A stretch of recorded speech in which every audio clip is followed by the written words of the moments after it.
नमस्कार विद्यार्थी मित्रांनो, आज आपण इयत्ता 6वी विषय विज्ञान यामधील प्रकरण 2 मापन या पाठाचा संपूर्ण स्वाध्याय बघणार आहोत। बघूया पहिला प्रश्न। प्रश्न क्रमांक 1, रिकाम्या जागी योग्य शब्द सुचवा। पहिलं, तापमान मोजण्याचे साधन म्हणजे टिंबटिंब। उत्तर आहे तापमापी। दुसरं, मानवी शरीराचे सामान्य तापमान टिंबटिंब असते। उत्तर आहे 37 अंश सेल्सिअस। तिसरं, एखाद्या स्थिर बिंदूपासून अंतर मोजताना तो बिंदू म्हणजे टिंबटिंब होय। उत्तर आहे संदर्भ बिंदू।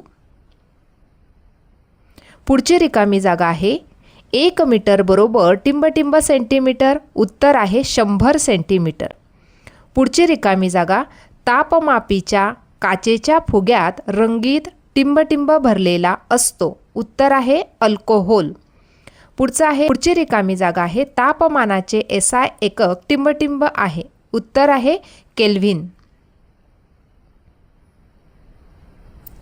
प्रश्न क्रमांक 2, खालील मापनासाठी कोणते उपकरण वापराल? योग्य साधनाचे नाव सांगा। पहिलं, पेन्सिलची लांबी। उत्तर मोजपट्टी। दुसरं, स्वतःची उंची। उत्तर मीटरपट्टी। तिसरं, आसपासच्या मोठ्या झाडाच्या बुंध्याचा घेर। मोजपट्टी। चौथं दिलेलं आहे खोड रबरची जाळी। हे मापनासाठी आपण व्हर्नियर कॅलिपर नावाचे साधन वापरू। पुढचा प्रश्न बघणार आहोत, माझी जोडी सांगा। या ठिकाणी अ गट आणि ब गट दिलेला आहे। आपल्याला योग्य जोडी लावायची आहे। बघा, या प्रकारे आपण त्या जोड्या लावणार आहोत। पहिलं, लांबीचे SI एकक मीटर। दुसरं, संशोधनातील तापमानाचे एकक। उत्तर केल्व्हिन। तिसरं, हाताच्या वितीने मापन। उत्तर आहे अप्रमाणित लांबी मापन।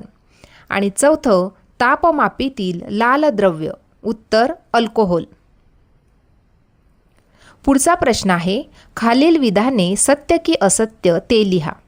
त्यातील पहिलं, 1 किलोमीटर बरोबर 100 सेंटीमीटर।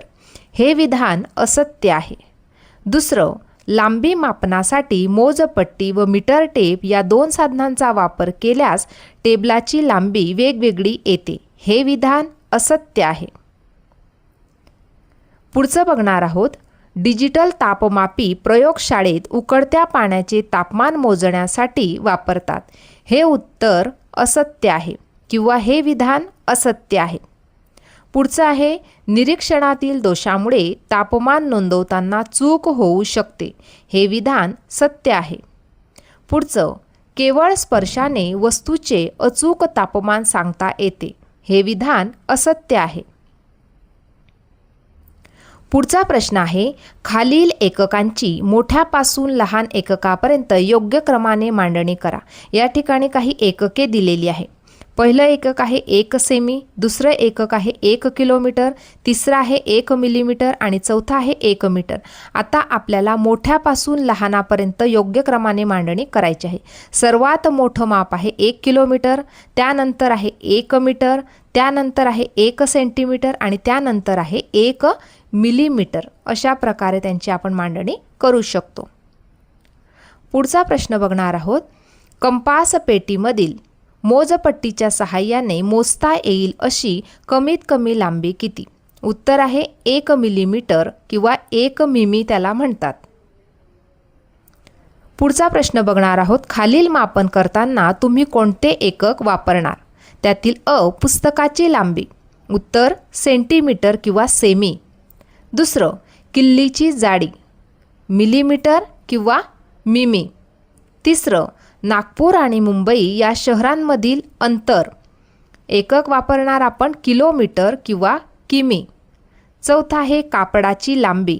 एकक वापरणार आपण मीटर किंवा कंसामध्ये मी म्हणजेच मीटर। पुढचा प्रश्न आहे, प्रमाणित मापन साधनांची आवश्यकता का असते? उत्तर, सर्वत्र एकाच मापन पद्धतीचा वापर होऊन सर्वांना एकसारखे व अचूक मोजमाप मिळावे म्हणून। दुसरं, व्यापार आणि दैनंदिन व्यवहार योग्य, सोपे व विश्वासार्ह होण्यासाठी। तिसरं, मोजमापातील चुका व गोंधळ टाळण्यासाठी। या सर्व गोष्टींसाठी प्रमाणित मापन साधनांची आवश्यकता असते। पुढचा प्रश्न आहे, अंतर, वजन, आकारमान मोजण्यासाठी तुमच्या परिसरात पूर्वी वापरत असलेल्या मापांची माहिती मिळवा. अंतर मोजण्यासाठी वीत, हात किंवा पाऊल या साधनांचा वापर पूर्वी केला जायचा. नंतर कोस वजन मोजण्यासाठी शेर, पावशेर किंवा तोडा किंवा मण यांचा वापर केला जायचा. नंतर आकारमान मोजण्यासाठी शेर, माप, पायली किंवा घागर यांचा वापर पूर्वी केला जायचा. अशा प्रकारे आज आपण पाठ क्रमांक 2 मापन या पाठाचा संपूर्ण स्वाध्याय पाहिला. आजचा व्हिडिओ कसा वाटला ते नक्की कॉमेंट करून कळवा आणि व्हिडिओला लाईक, शेअर आणि सबस्क्राईब करायला विसरू नका मित्रांनो. धन्यवाद.